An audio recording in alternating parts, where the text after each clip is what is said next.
Warning. On this podcast, we take the cases seriously, but not ourselves.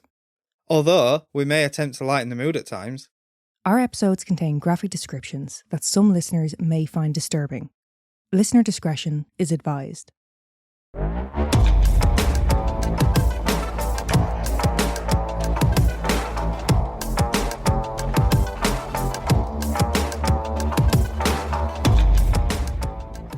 Right, lads, I know we're late with the Christmas episode, but hear me out.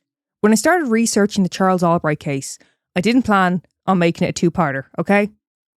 I did contemplate slotting the Christmas episode in between part 1 and part 2, but I thought the mortals might revolt if I did so. They would. Yeah, you were kind of like, nah. I said they'll lose the shit. They'll go nuts. Yeah, and generally speaking, I don't really want to break up a two-parter. I think it's a bit shit.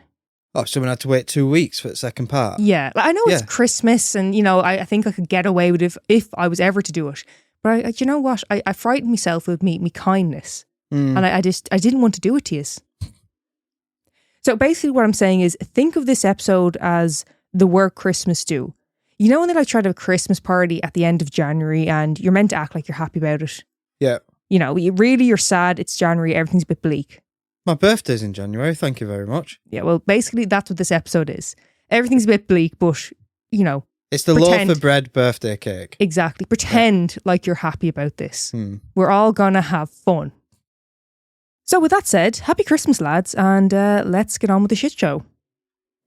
First order of festivities, guess the lyrics, Christmas edition. Oh, for fuck's sake.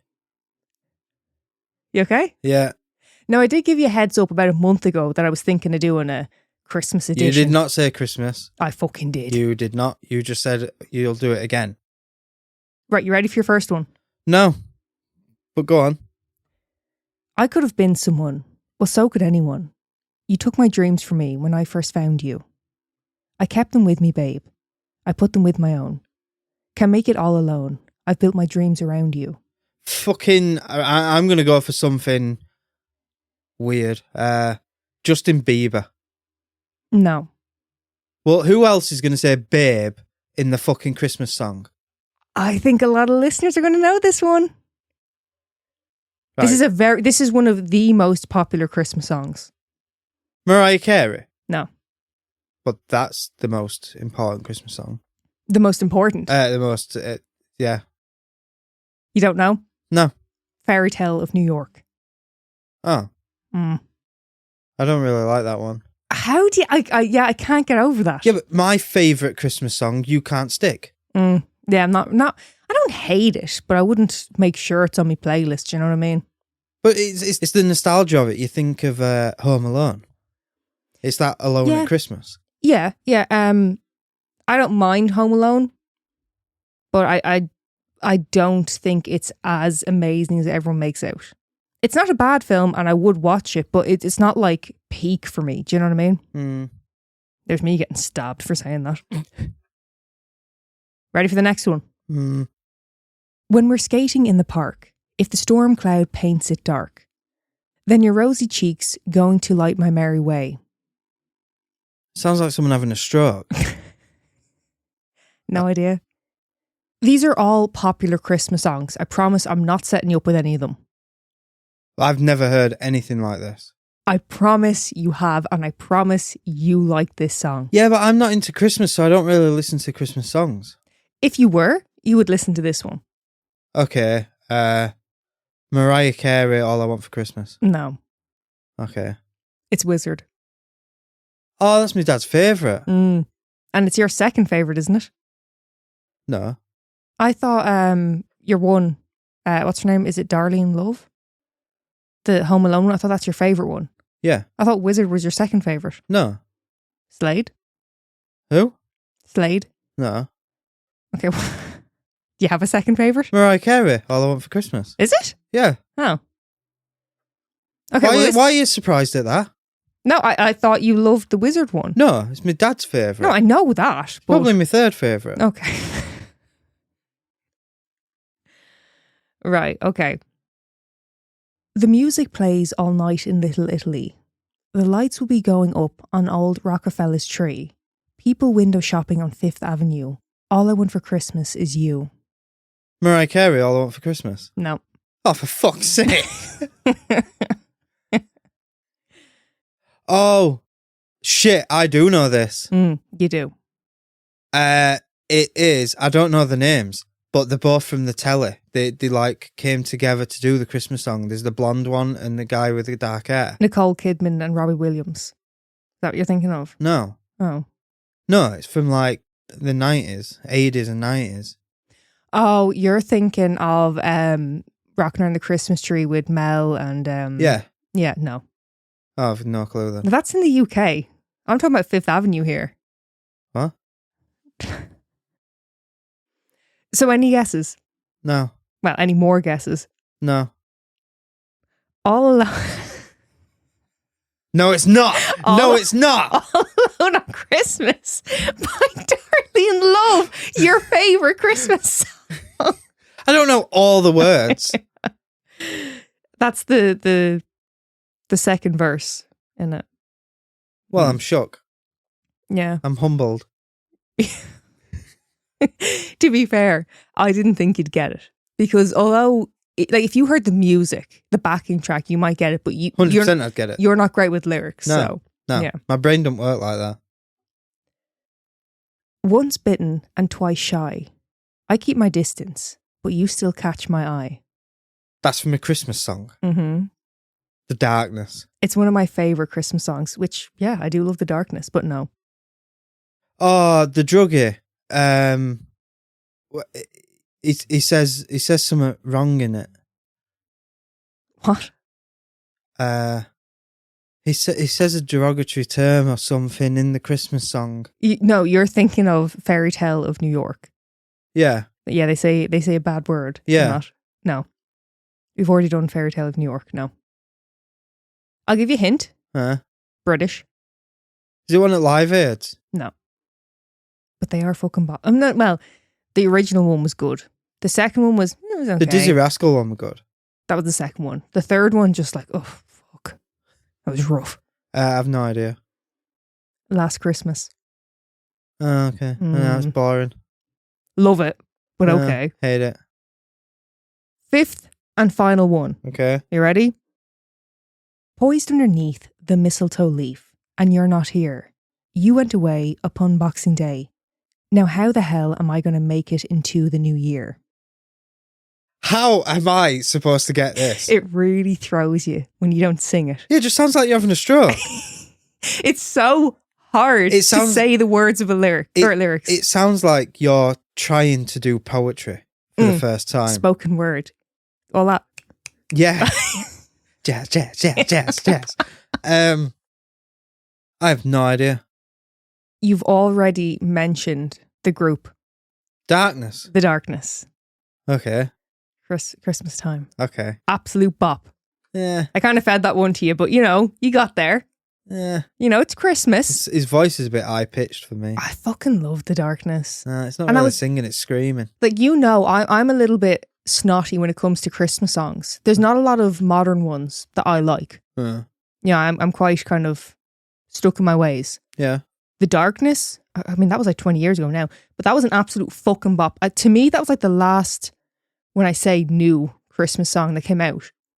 After 2000. Yeah. That was worth a shite. The Mariah Carey and Justin Bieber one's not bad. That's not bad, but it's an update of the original. You know what I mean? Yeah. Like, I know you're not overly keen on The Darkness or that song, but would you say it's a decent Christmas song? Not bad. Yeah. Bells and all that. Yeah.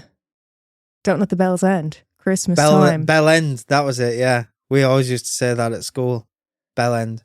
Don't let the bell ends. Yeah. Mm-hmm. But brilliant. Just doing this, like, I don't know if this is entertaining for our listeners, but you are literally beating off a dead horse. I am not literally beating off a dead horse. You are. Like, I'm not going to get these. I honestly, I thought you'd get more of the Christmas ones. I really did. You didn't even get your favourite song. I know. That's rocked you a bit now, hasn't it? Not really, because I'm not good with lyrics. Yeah. See, I don't know. Maybe listeners, let us know if you enjoyed it from just wasting your fucking time. If it was me, I think I would. I'd be there like trying to guess what they are. I like it. Yeah, of course you do, because you're winning. It's not about winning. It's about having fun. Everything is about winning. Yeah. Well, with that type of attitude, no one wins. So, with that shit show out of the way, what's the other shit show you've got for us? Very good. Today we are talking about the Lawson family murders. No good. No, definitely not any good. And as we're gathered here today for a Christmas episode, particularly no good. Oh, some bastard killed him on Christmas Day? Unfortunately. Oh. Can I make a guess? Murder-suicide. You can guess. Oh, okay. We're here to hear the story. Someone opened the present and went, "That is it." Who got me? Like, this is a Game Boy. I wanted a Game Boy Advance. Well, it's not out of the realm though, is it? Fucking, we talked about someone who had a bite taken out of their grilled cheese sandwich and took shots at her. Do you remember that video of? Do you remember that video of that guy opening his Christmas presents? He was like ripping it open. He was so excited, and the cat lost its fucking shit and ripped the neck off him. Yeah. That shit me up. Yeah. That put me in distress. So go on, Lawsons. The Lawsons. The Lawson family were originally from Lawsonville, North Carolina. The family consisted of 43-year-old Charles, his wife 37-year-old Fanny, and their 7 children, 19-year-old Arthur, 17-year-old Marie, 12-year-old Carrie, 7-year-old Maybelle, 4-year-old James, 2-year-old Raymond, and 4-month-old Mary Lou. Can I make a guess? You can? Charles is a bastard. Possibly. Charles Lawson. Yeah. He did them all in, and then him 10. Maybe. Now, they did have another child. Their 3rd child, a son named William, who was born in 1914. But sadly, he died of pneumonia in 1920. Yeah, that pneumonia, it were a bastard back in there, weren't it? Yeah, it was, yeah. Why is that funny? That still is now. Why is that funny? It's just the way you said it. I mean, to be honest with you, in 1920, any illness was a bastard, wasn't it? Oh, look at polio. Yes. Polio, no good. Charles and Fanny had married in 1911, and after Charles's brothers, Marion and Elijah, made the move to Germantown, the Lawson family followed suit. Fanny. I know, we get it out the way now. I don't think our listeners know how hard it is for me to keep in the laughter when you've said Fanny.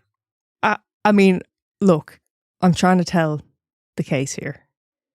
But for myself as well, it's a little bit like I'm starting to smile when I'm saying it. If I met someone, say I wasn't with you, say you were dead. Yeah, okay. And I met someone. Could have just broke up, but you had to kill me. No, I bumped into someone in the street. You know, like you see in the movies, bumped into each other and she had a pile of paperwork in her hands and that went fucking everywhere. So I'm helping her pick it all up. Okay. And then I'm like, oh, I'm Neil. What's your name? And they're like, Fanny. You know, I'd be like, what, for a joke? Did you lose a bet? Yeah. Fanny. Like, yeah. if she ended up with someone called Richard. Yeah. Dick and Fanny. Americans, I don't know if you're familiar. I know that in America, Fanny means your arse, but in the UK and Ireland, that means your vagina.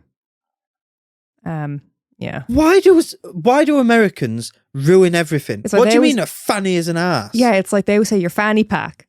And it's like, to us, that just sounds... A bum bag. Which, do you know what's actually funny? You usually wear on your front anyway. So technically, a fanny pack, like for us, is more correct. Really. Yeah, who would wear it on the back? Yeah. Why do we call it a bum bag? That's redundant. It's if a they fanny put it pack. on the back, someone can unzip it and take shit out. Do you know what? I'm fucking flip-flopping here. The Americans got it right, but for the wrong reasons. Yeah, why do we call it a bum bag? Bring the fanny pack in. What do you reckon? Will we start like producing fanny packs? Yeah. I'm 30. I'm 37 next month, and I'm only just realizing why is it called a bum bag? Yeah, I don't know. When it's over your bits. Love a bum bag though. I think they're great. They need to come back in. Anyway, we've got that out of our systems. Her name is Fanny. Get the fuck over it. I'm directing that myself as well. That must be short for something. It can't be christened Fanny. Francesca? Francis? Call yourself Fran. Yeah, I think so. I'm not as overly keen on I'd rather Francesca or Francis. Yeah. The Lawsons were tenant farmers working in tobacco, and by 1927, they had secured the funds to purchase their own farm on Brook Cove Road for $3,200. Bargain. Now, the home where the family lived on the farm was a barely standing 200-year-old cabin. So, of course, the family got to work on their new home. One of the tasks at hand for Charles was digging a drainage ditch. As he swung the pickaxe, the tip of the tool caught on the wire of a nearby fence, recoiled and struck Charlie in the head. Unlikely story. What do you mean? He hit someone in the head with a pickaxe? No, he did. It caught on the fence, sprung back, and hit him in the head. That sounds like something I'd do. It does actually, doesn't it? So why are you slagging him? Yeah, no. Yeah. So I thought he'd hit someone else. No. He'd hurt himself. But yeah, that is something I'd do. Literally getting ready to record this episode. Yes. I smacked myself in the face with my own headset. You did? My foot was on the cord and I didn't realise it was on the wire. And I sprung them apart to put them on my head. But the headset stopped coming up because I'd got my foot on the wire. And I let go of one side and it smacked me straight in the fucking eye socket. Now, you thought farming was a dangerous job. The perils of podcasting. Lethal. Yeah. Death is all around me. Also, I've never heard it described as this. So, a pickaxe. Yeah. It was also described as a mattock. And then when I looked that up, mattock wasn't coming up, but mattocks was. Which is the flat-ended one. So, you've got... Now, hang on, because I asked you at the time, I said, do you know what this is? And you said, no. And I showed you a picture of what they were saying it was. You went, that's a pickaxe. No, so there's pickaxes where both sides of it are like a pick. But then there's... I don't actually know what it's for, but there's other ones where it's a pick. And then the other one is like a flatter end. I asked like a wider end. When I had to dig a trench, and I asked you... Oh, it's for dirt, yeah. Yes. Yeah. And because I was like, that's not a pickaxe, is it? And you were like, no, it's a pickaxe, what we used. Yeah. So it's a mattocks. No, we just call it a pickaxe. Okay. But it's technically different. Yes. Okay, so we've all learned something today. Maybe everyone else knew this, but I've at least learned something today. I think that's what it's for. It's for dirt. Yeah. Because it's got the wider end. So like I said, what I was digging a trench, Charlie was digging a trench. We are one and the same. Mattocks. Pickaxe. Possibly pickaxe. Although the injury appeared severe due to the amount of blood, once cleaned up, the doctor didn't see it as a massive cause for concern. Some said that, following the accident, they noticed no change in Charlie, but others claimed that they did. Things like if they were in the middle of a conversation, Charlie would just sort of walk away halfway through a sentence as if he couldn't quite follow what was happening. See, nowadays, it'd be fill an accident and incident report form out, go to A&E, make sure you've been seen at A&E and it's documented, fucking go to a psychiatrist, fucking go to a therapist, and all this for a little nick on your head. Who's saying to do all that? That's what you have to do these days. You've had about 17 concussions and you haven't had to do any of that. Right. I think I've had 4. Only 4. I don't know where you're getting 17 from. That number's going to get higher every time I reference it. Yeah. And I never hit myself in the fucking head with a pickaxe. Okay, but 4 is still a lot compared to my 0. Yeah? Well, yeah, 4 is more than none, yeah. Well done. At any point during those 4 concussions, were you sent to a therapist to make sure your brain wasn't wonky? Wonky? Yeah, or whatever terminology you'd prefer. No, I did not. So where are you getting this information from? Yeah, but it's 2025, Megan. Yeah, it is, yeah. I haven't had a concussion for the past, like 10 years. Okay, that's the concussion speaking. It's definitely well over 10 years. We've been together 10. You can't count. Oh my God, are you okay? So the last one I had, I would have been about 19. 19. So that is definitely over 10 years ago. Yeah. That's over 15 years ago. Oh, stop depressing me. Oh my God. Yeah, I'd have been about 19. But mine weren't done with a pickaxe. It was a bar stool. Save that for another day, will we? Overall, Charles was seen as an honest, hard-working, upright citizen, and the family were members of the Primitive Baptist Church. In the days leading up to Christmas of 1929, Charles decided to take his entire family into town to be photographed for family portrait, as well as buying them new clothing to be photographed in. Oh, you say portrait? I say portrait. Portrait. I think I'd say either, if I'm honest with you. Portrait. Depending on my humour. Family portrait. Portrait. Portrait. Portrait. Portrait. Portrait. Now, this was out of the ordinary, not just for their family, but for any rural farming family at the time. It was quite an extravagant thing to do. We were actually only talking about family portraits the other day. Now, my family have never done it. I can take a guess your family have never done it. What do you mean by that? Why wouldn't my family have done a portrait? Have they? No. No. But what? Go on. No, we were talking to someone the other day and they showed us a picture of their family portrait, you remember? No. Who? And we were slagging them because we were like, oh, you know, posh bastards. Family portraits Put and all the mother down. What? We were like, put the mother down. Not like a dog. I mean, leave her alone. Because she'd had like... Oh yeah, it was a large family. Yeah. And I was like, oh my God, tell your father to leave her alone. But that's kind of beside the point. The point was the family portrait and all that. Even now, never mind this farming family in the 1920s was extravagant. But even now, I would kind of consider it, even though it's more affordable, I would still kind of consider it like, oh my God, like that's... Not everyone does it, you know what I mean? If I were going to do it, I'd do it right, though. I'd do it as a proper oil painting. Why is that funny? An oil painting? Yeah. You'd get an oil painting done of me, you, Norman and Ty. What, do they have to be involved? Well, maybe not, because it'd be cheaper if you exclude them. But you'd have to include the boys. All right, I'll do a solo one then.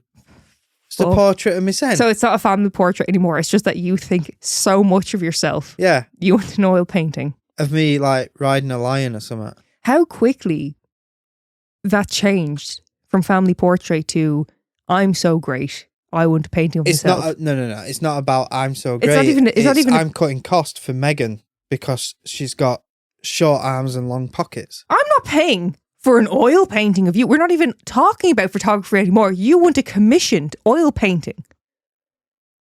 Well, this will be an oil painting. It's in the 20s. No, it's a photograph. It's a family portrait of them. In the 1920s? Yes. They had cameras in the 20s. Oh. What's so funny? As Christmas Day arrived, the Lawsons' eldest daughter, Marie, woke up early to help with the preparations for the day. She baked a Christmas cake for the family. Now, sidebar, I found the recipe for this cake, and the icing was made from egg white and sugar. Have you ever heard of that? Using egg white? Yeah. Have you? No, you haven't. I can tell by the way you're saying it. You're saying yes for the sake of it. No, that does sound... That does sound right. Egg white and sugar. For the icing? Yeah. Oh. And what was it like? What do you use? Just water? You use water and icing sugar usually. I mean, that's what I've used. I'm sure me nanan... Your nanan? Would... Yeah. I'm sure my nanan would get egg white and sugar. Mm. But now you're... I'm just saying, I've never heard of it. I've definitely heard of it. Okay, I might try it. See what it's like. Because it'd be kind of more rich. Like the egg white would froth up nice. Yeah. Yeah, I might try it. What do you reckon? Try it. Rot your teeth out your fucking head.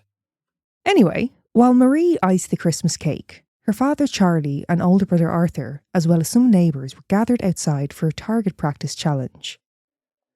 As the ammunition began to run low, Charles sent Arthur into town to purchase more for their hunt that evening. On Christmas Day? Yeah, so back then, particularly in the area, it wouldn't be uncommon for shops to remain open. It wasn't as big of a celebration and commercialised as it is now. Some people go out carol singing. Some people will sit around the fire and just chat amongst the family. Yeah. These go outside in the cold, shooting shit. Yeah, everyone in the area hunted. It was kind of normal for them. They would have been skilled hunters. You know, have a day off. And if you lived on a farm and you had a rifle, you'd probably go out and just do some target practice. No? Not on Christmas fucking Day, Well, I'm not necessarily saying Christmas Day, but... No, but that's what I'm saying. But Christmas... Just have a day off. Okay, actually, right, I'm going to take issue now. Christmas was a bit different back then and for this family, yeah? I know exactly what you're going to say, and I don't want... No. You cannot compare it. What? My airsoft rifle was a Christmas present. No, I'm not going to say that. I'm just saying, bear in mind, their Christmas was a bit different to ours. It's nowhere near as heavily commercialised, yeah? Yeah. But also the fact that you don't really give a fuck about Christmas. So if you had the guns and the land, would you not rather go out and have a target practice challenge with the lads? Yeah. Yeah. You're coming round to it now, aren't you? Not long after this, 12-year-old Carrie and 7-year-old Maybelle were due to set off to visit their uncle Elijah's home. But as they left their cabin, wrapped in their winter coats, their father Charles was waiting further up by the tobacco barn with his .25-20 caliber Winchester rifle and 12-gauge shotgun. I don't like the way this is going. As they get closer to the barn, Charles aims his gun and shoots Carrie in the head with his rifle.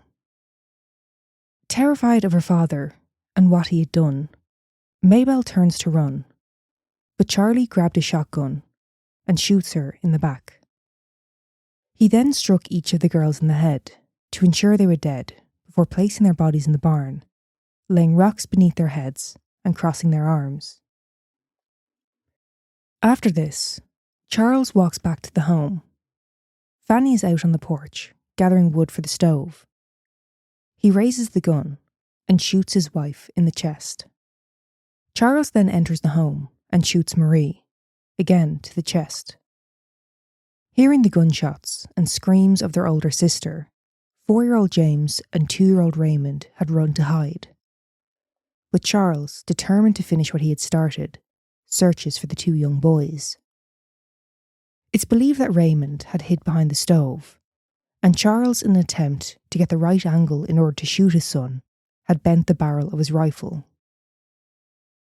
When he was finally able to get to both James and Raymond, he brutally beats them to death. And finally, baby Mary Lou, who was laid in her crib by the stove, suffered the same fate as James and Raymond. Fucking hell. Charles beat his 4-month-old baby, fracturing her skull. I knew this. I could see this coming. As soon as you said Charles, I was like, him. And this is the second case on the trot with that name, isn't it? Oh, yeah. Yeah. Yeah. I didn't even mean it like that. No good. So anyone listening, if your husband's Charles, they're going to be like, looking at him. Where are you going? What are you doing? You know, I always liked the name Charlie, but now, it's on my list. After this, Charles positions their bodies. He crossed their arms, closed their eyes, and placed pillows underneath their heads. He then walks about half a mile into the nearby woods. He remains there for a few hours before using the aid of a branch placed against the trigger to shoot himself in the chest. It's thought he paced around for a while. Unlike with his wife and children, he he most likely needed to work up the courage to end his own life. Of course, by the time Charles had finally decided to pull the trigger, both literally and figuratively, the murders had been discovered. The gruesome discovery was made by Charles's brother Elijah and his sons as they stopped by the home while out hunting. The home appeared to be vacant, so he peered through the window, and he sees the bodies of Fanny along with his nieces and nephews. Oh, imagine seeing the baby. Yeah. Fucking hell. Horrified by the sight, he leaves the property to notify the neighbours as well as the authorities. As they leave the home, one of his sons looks back and sees what he thinks was his Uncle Charlie in the upstairs window. As police arrive on scene, they immediately see a pool of blood and firewood scattered across the porch.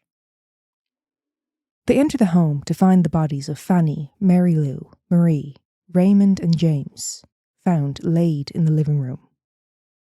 The clock on the mantelpiece displayed a time of 1:25, likely caused by the reverberations of the shotgun blast. The pools of blood had become so dense due to coagulation that the later cleanup involved shoveling up the blood to then be buried. Fucking hell. Merry fucking Christmas.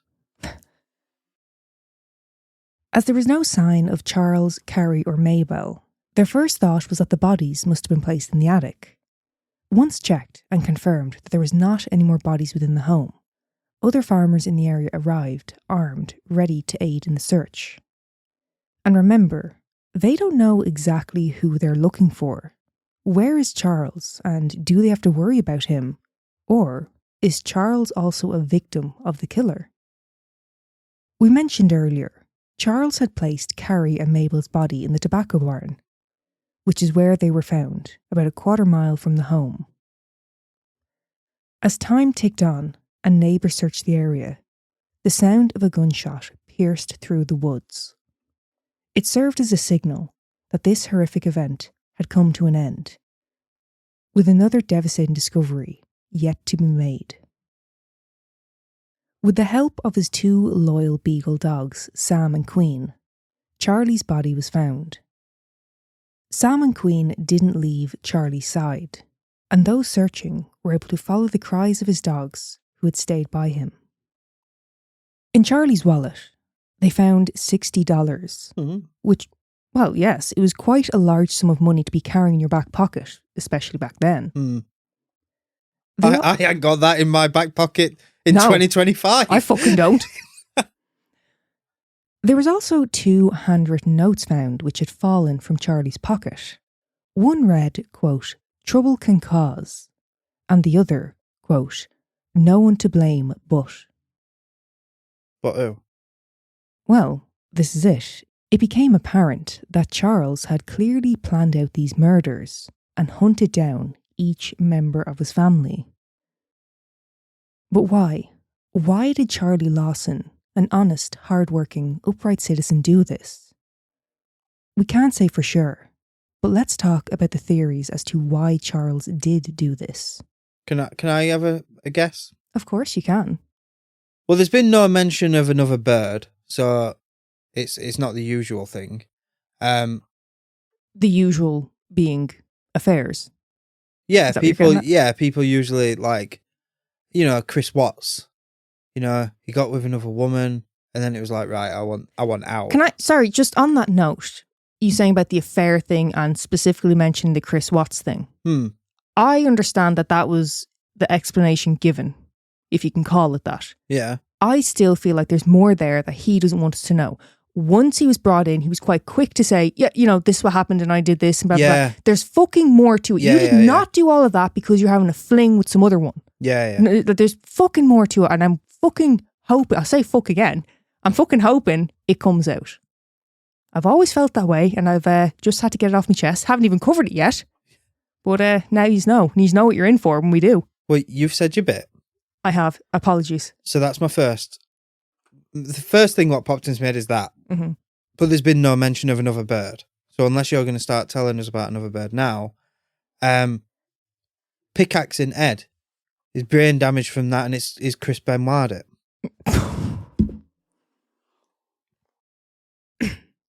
Wow. No, you know what I mean? I do know what you mean, yes. Incredibly tactless, but yes, I know what you mean. Fair point. The general consensus at the time was that Charles had suddenly gone insane. As we previously talked about, Charles had sustained a head injury, and although an autopsy did not show any abnormalities, those around him thought that the injury had affected his behaviour. In the months previous to the murders, it was said that Charlie had gone to the doctors about severe headaches and insomnia. Although there didn't appear to be any lasting damage caused to his brain from the accident, the examiner did state at the time that his brain seemed to be undergoing a, quote, low-grade degenerative process, but didn't seem to think that there was anything particularly unusual about his brain. Say that now. Say that now, after the fact. Well, if you think about it, so, like, say if, I mean, that's kind of what you said about the Chris Benoit thing. I mean, essentially, yeah. But it could have been very early stages is what he's saying, that at that point in time, it wouldn't have been necessarily a cause for concern. But we're also talking about the 20s here, so. Yeah. What do they know? It was also said that during the night, Charlie would insist on checking his guns, so possibly some paranoia there. Another theory was that his eldest daughter Marie had become pregnant as a result of Charlie sexually abusing her. This theory stems from a relative of the family, a cousin named Stella Lawson Bowles, the daughter of Marion, Charlie's brother. She stated that she had overheard others speaking about how Fanny had found out about what Charles had done to Marie. The pregnancy theory comes from a claim that during a sleepover, Marie had confided in her friend Ella Mae Johnson that she was carrying her father's child, and that both of her parents were aware of the situation. So, did Charles kill his family in order to stop the secret of his abuse from getting out? Yeah, but why kill the newborn? Why did the newborn get it? Oh, but he was doing himself in anyway. Yeah, it could be. On that Christmas day, a lad named Charlie Wade Hampton was to pick up both Arthur and Marie to take them to a Christmas church event. It's believed that Marie had entered into a relationship with this boy. If that is the case, and as twisted as it sounds, could Charlie have been experiencing some jealous, possessive rage over this? That's disgusting. It is, but... Well, all of it, if that's true. It's disgusting, but so is sexually abusing your daughter, if that's the case, and so is her having to carry her father's baby. Yeah. Again, if it's the case, that will be fairly compelling. It was said that others in the area were aware that there was some sort of a problem within the Lawson family, but either they didn't know what exactly it was, or at least didn't care to elaborate on the matter. It was said that he was overheard threatening the lives of his family on at least one occasion.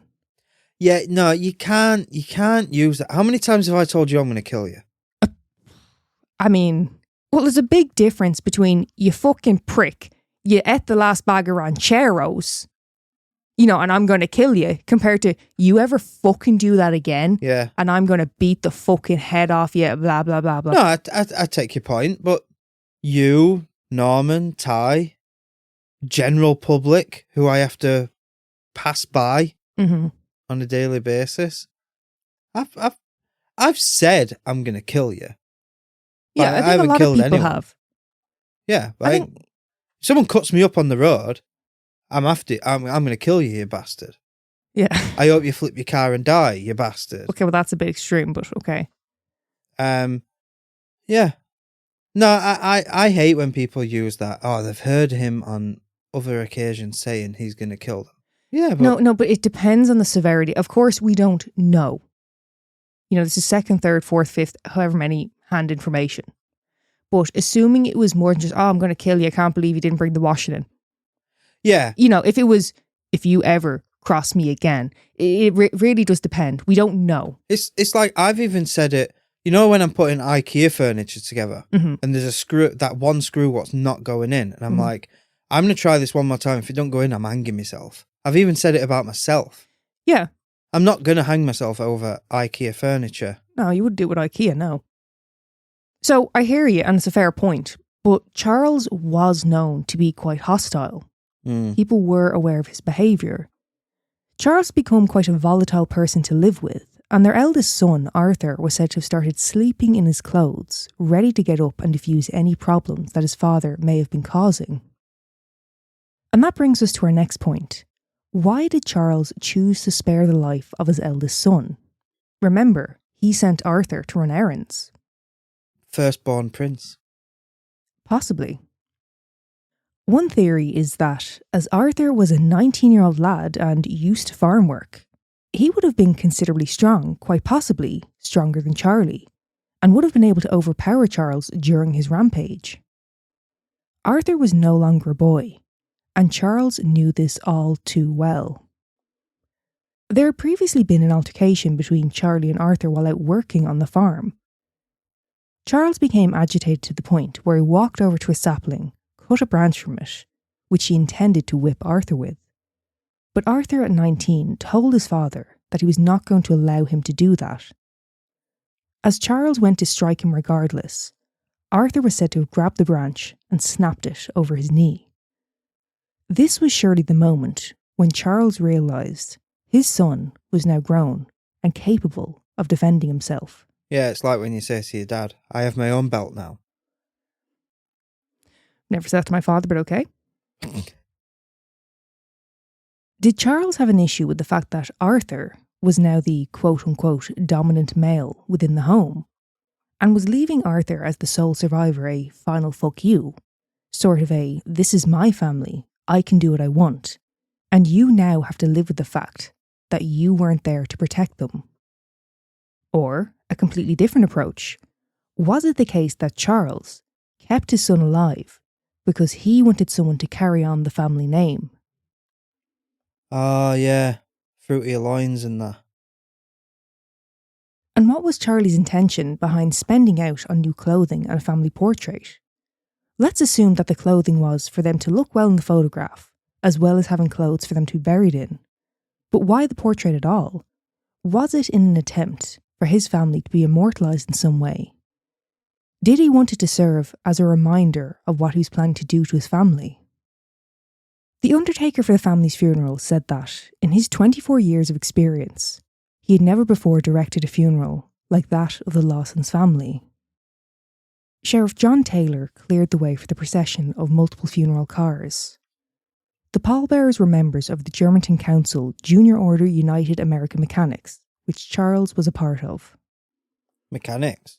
Mm-hmm.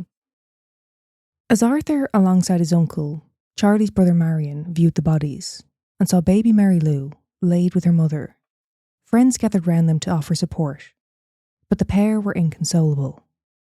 For Arthur in particular, the pain must have been unbearable. Not only is his family gone, but then thinking back on his father's behaviour, and that this must have been his ultimate plan. During the funeral, there was over 3,000 people in attendance, and between two aisles, it took 3 hours for all those wishing to view the bodies and pay their respects. The officiate said, quote, "We all know that this family was respected. We know that they were companionable. But why these things occurred, I do not know. For 16 years, I have been preaching, but this is the first time I've witnessed such a scene as this. God alone knows why this terrible deed was done." Following the funeral, the family were buried in the Browder Cemetery, about a mile from their home, alongside their third child William, who had passed 9 years previous. The additional space needed for the burial was donated by the owner of the cemetery. And Charles was also buried with his family. Oh, I don't agree with that. No, not so much. Whose idea was that? I don't know. Chuck him in a ditch. The family's headstone reads, quote, "Not now, but in the coming years, it will be in a better land. We'll read the meaning of our tears, and then, sometime, we'll understand." Following the murders, the decision was made to open the home to those wishing to view the site of the murders. So, you could view the scene of the near total annihilation of a family for just 25 cents. Now, as awful as that sounds, it was done with good intentions. Was it? They were doing this to raise funds to help Arthur, the only surviving member of the family. Oh, okay.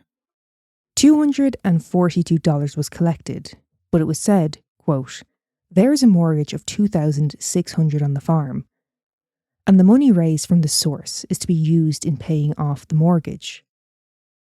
Had the place been roped off the day after the crime, I believe enough money would have been collected to pay off the entire mortgage. Quote, "No admission was charged for the first 2 weeks after the murder, and people flocked to the place by the hundreds, over 700 cars being counted there on Sunday afternoon." Now, one item which was specifically placed on display was the raisin cake which Marie had baked on Christmas Day. But people being people, aka shitehawks, began to break pieces of the cake off. Fuck off. Yep. Just they wanted a raisin as a souvenir, I suppose. That icing. Well, yeah. They were intrigued. Apparently, it's not that common, and others were intrigued. Yeah. Following this, the cake was placed in a glass display.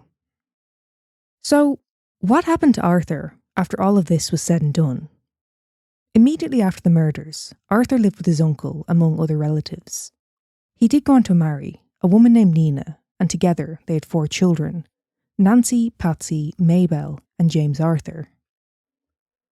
Sadly, on the 5th of May 1945, Arthur passed away at the age of 35 in a motor accident. The accident was most likely as a result of his intoxication, as Arthur had developed a dependency on alcohol to cope with the trauma he'd experienced from losing his family. Fucking hell. Ultimately, Arthur was laid to rest next to his mother, his siblings, and the man who had taken their lives, his father. Where's Ed Gein when you need him? Fucking dig Charles up, get him out of that grave. He has no place in that grave. Look, not that's for me to say, I don't agree with it. I think it's a little bit odd. I don't know if it was Arthur's wishes or what. You know, I don't personally understand it, but yeah, maybe they had their reasons. I don't know. Well, you said Arthur's intoxicated. As for their home, where the murders took place, the cabin was eventually torn down in the 1980s. I don't know what happened to the family's 2 dogs, but their large black cat was taken in by a family member who realised that the poor thing had nowhere else to go. I just hope the same kindness was shown to Sam and Queen. Fanny was described as a sweet woman, devoted to her children. She had striking grey-blue eyes, as did her eldest son, Arthur. It's like you. Yours are like, one day they'll be bluer, and then one day they'll be greyer. Grey-blue? Yeah. Carrie and Maybelle were intelligent young girls, seen as being above the average student. James and Raymond were said to have been just 2 little boys who loved to have fun. Marie, at 17, was at the starting point of having her own life. And baby Mary Lou was never even given that chance. And that is the case of the Lawson family murders. Well, Neil, what do you reckon? Well, I said it before you'd even got into the case. I went, this is going to be a murder-suicide. The name Charles. The Charles, yeah. With negative connotations there to begin with. I have got one new thing, what I didn't say in the episode. Mm-hmm. The reason why he kept Arthur alive. Now, I'm not saying this is a man thing, an ego thing. Don't fucking start saying that shit. I think this is a Charles thing. No, but sorry, the like you're saying, the ego thing and all, you know, it could be relevant. They were, you know, a family, a royal family in the 20s, their religious background. They probably would have had a certain viewpoint. No, but I was going to say what makes sense to me. Like, okay, yeah, sorry, go on. So, what I think Charles did is he deliberately didn't kill Arthur because he wanted him to suffer. He was like, you think you're a big man? Fucking, you're yeah, I be did on say your that. Own. Oh. Was it a final fuck you to Arthur? Yeah, it's like, you think you're a big man? Well, now you got to look after yourself. You're going to have no one. Yeah. That's what I think it was. So, if it's true about Marie that he was abusing her, especially if she had become pregnant as a result of this abuse, that is a very compelling argument. We don't know that to be the truth. Yeah. We're going off what people have said. I believe the Arthur argument is incredibly compelling. Right. So you agree with me?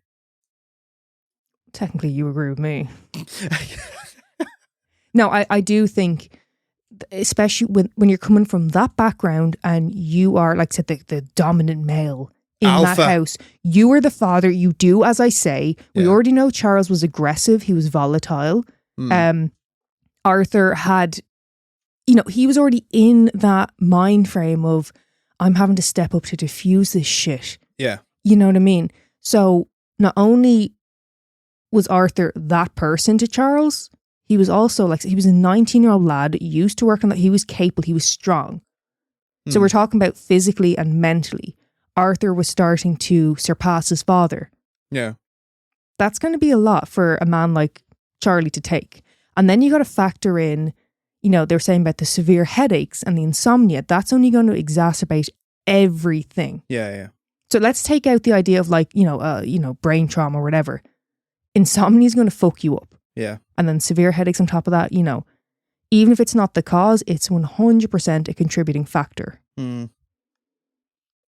I don't like headaches. So, between us, are we kind of settling on it was more so about Arthur? Is that kind of our conclusion? Are we agreed on that?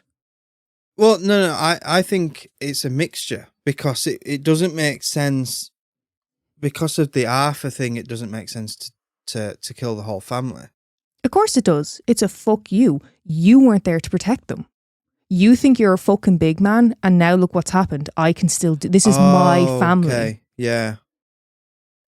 See, I take it as it's the Marie thing, but he left Arthur alive because it's like, I think you're a big man. Look after yourself. I mean, it could be a combination. Yeah, 100%. I mean, again, this is all, speculation. We don't know. I personally would veer, unless we can have some sort, something more to back up the Marie theory. Yeah. Yeah. I Well, mean, surely... Surely they can dig her up and check she was pregnant. Yeah. Surely there could potentially be evidence of that. Yeah. There must be. So the theory, when that came out, it was in 1990. It was years after the fact that the cousin came forward and said. Oh, I don't like that. She had said that, she wasn't meant to say anything. It was, she was keeping that secret. And she felt like after all these years. I'm starting to think that's bullshit then. Look, it's a claim being made. 70 years. It's a claim being made. We can't assume it's true. Yeah. But it is one that people cling on to, possibly just because it is so sensational. Yeah. I really do veer more towards the Arthur thing and then Charles dealing with his own shit. Yeah.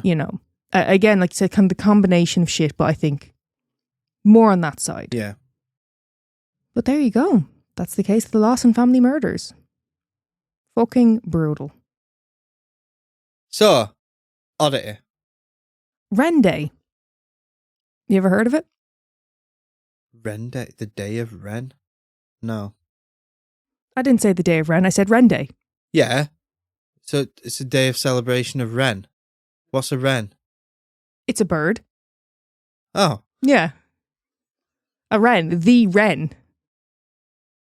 So, Wren Day, or Lá an Droileán, is celebrated on the 26th of December, St. Stephen's Day, particularly in Dingle, County Kerry. Boxing Day.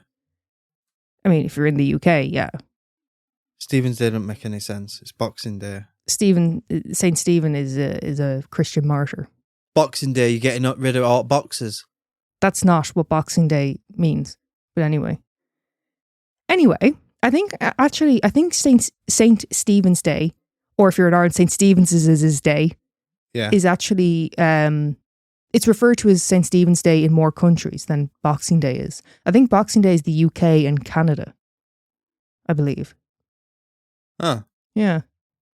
But that's that British mentality for you again. You know, well, I think this or I do it this way, so everybody's got to do it this way. Yeah, but I always thought it was called Boxing Day because you're getting rid of all boxers. No, I don't think that's... I think there's more of a story. I think it's something to do with like, you know, like the wealthy or the royals or whatever were giving a gift to their servants on Boxing Day. I think that's where... Don't quote me now. I may be fucking wrong on that, but I think it's something to do with that. Boxing but gift. Royal family don't give anything. Boxing but gift for the peasants. I'm going to say it's got to be bollocks because royal family don't give anything away. Take, isn't it? Anyway, Wren Day. So nowadays it involves people dressing up in colourful clothing, masks, more so just parading through, having the crack. Bollocks. Yeah, having a bit of fun. Yeah. But it wasn't always like this. In the years previous, the celebration involved a group of boys who would go out and hunt for a wren. They were known as Wren boys. You okay, Neil? Yeah. Yeah. Yeah. I know where you're going with that. There's no silent T. No, no. Okay. No. You're just trying to fucking trigger me. I'm actually not. But I knew. Wren boys. Yeah, Wren boys. Wren boys. When I typed it, I knew it would set you off. Yeah. Like the do you need a sec? No. That's 2 in the one episode.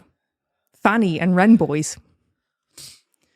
Like the tradition today, they would dress up and wear straw masks during this practice. Once all dolled up, they would go out and beat hedges and bushes until a wren flew out.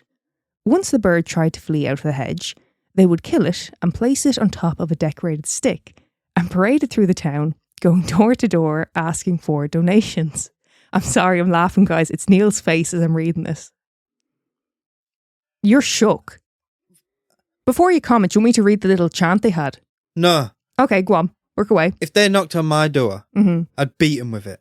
Dead bird and a stick. Yeah, I'd beat Have a bit them. of that. I would beat them with it. Yeah.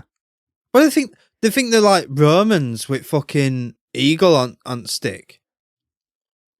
See, you don't know that because you don't know about Romans. When Romans used to march, each regiment would have like a different one, and it'd be like, you know, Caesar had one. You know, and it was a dead bird on a stick. No, it wasn't real. Oh, It was like a gold statue. Okay. But they'd be marching for days carrying this fucking stick. Mm-hmm. And one of the biggest signs of disrespect to the Romans, like, so say when they went over to the UK and they started battling with the Brits, if the Brits got hold of that, then like it was bad. It was bad news. It was bad news. They would send every Roman they had to go and get that back. But no, it was not a dead bird on a stick. Like, they're fucking Irish. Can't you just play hopscotch or something? Well, I'm going to read you their little chant now. You ready for this? Okay. The wren, the king of all birds. Stephen's Day was caught in the furze. So up with the kettle and down with the pan and give us a penny to bury the wren. It's a bit shit, isn't it? Why a wren?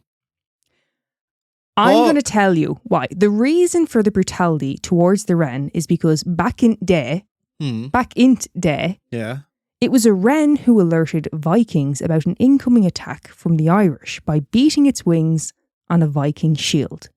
And after that, the Irish viewed wrens as traitorous little shits. They believed that a wren would batter its wings. No, this was a specific, it was an isolated incident. It wasn't that wrens in general were, but once that one did it, they're all bad. But they believe one did it. Yes. No, hang on. What are you pulling a face at? There's so much mythology and legend that you're like, oh. Like what? Fucking loads of shit. You believe in ghosts, for example. That's a perfect one. How the hell are you going to believe in a ghost? But mythology, right, like, I mean, it's mythology and legend, you know, folklore, what have you. Yeah. But sometimes it comes from a bit of truth. So maybe he didn't actually beat his wings on the fucking thing. But maybe they saw one flapping about over there and like, you see him? Yeah. He's causing trouble. He's snitching on us. Yes, exactly. Ratting us out. But what I'm just saying is, why do you take issue with when the Irish have something? Just because the Irish it's not just the Irish have an issue with the Irish. Wren, so you're like, well, I fucking love Wrens now. Sick of it. Justice for the Wren. Justice for the Wren. I'll start it. You fucking barbaric bastards. Leave the Wrens alone. Well, they don't kill a bird now. They have like a fake one on a stick during the parades going on. Yeah, because Peter would have your ass. Peter? Yeah, Peter. Peter. Peter. PETA, like the organisation. Peter, yeah. PETA. PETA. Huh? It's Peter. It's PETA. It's not Peter. Peter. PETA. It's Peter, I'm telling you. Peter. Now, there's some mystery surrounding the history of this tradition, but it's believed that the Wren hunt can be linked to ancient pagan origins and relates specifically to animal sacrifice and the winter solstice. So, yeah, that's Wren Day for you. I didn't know anything about this. I only recently learned about this. How's that grab you? Fucking dingle. Never been. I've never been to Kerry. Never gonna. Can't Some of their understand accents, wild. Can't understand them. Like sometimes we'll get listeners be like, "Oh, I love your accents. Can't tell what you're saying, but I love it." And I'm like, "You can't understand me? Go listen to a Kerry accent." Well, this is what Seriously. I mean. You've got to think of the last minutes of that Wren's life of hearing 5 little shits with Kerry accent talking about killing it, and he ain't got a clue. Yeah, so I heard they beat the hedge. Yeah, Yeah. I read. It's not like one of them was telling me about it. Yeah. They'd beat the hedge. The bird would fly up, and then they would stone it to death, and then put it on a stick. Or sometimes they had a box on top of the stick, and they placed the dead bird into it. So you got to imagine if they're going through the streets, fucking like, "Hey lads, hey!" You got the dead bird just flopping about with a box up there. It's pretty grim. Barbaric. You know, I'm just trying to spend St. Stephen's day eating leftovers and relaxing. Do you know what I mean? I just want Boxing Day where you put your box, you get rid of boxes. I bet you don't. I bet they're sat around for another at least 2 weeks in your fucking gaff. Anyway, lads, we hope you had a great Christmas or, you know, whatever you're celebrating. Or if you don't celebrate, we hope you had a good week. And, yeah, Wren Day. And a Happy New Year. That too.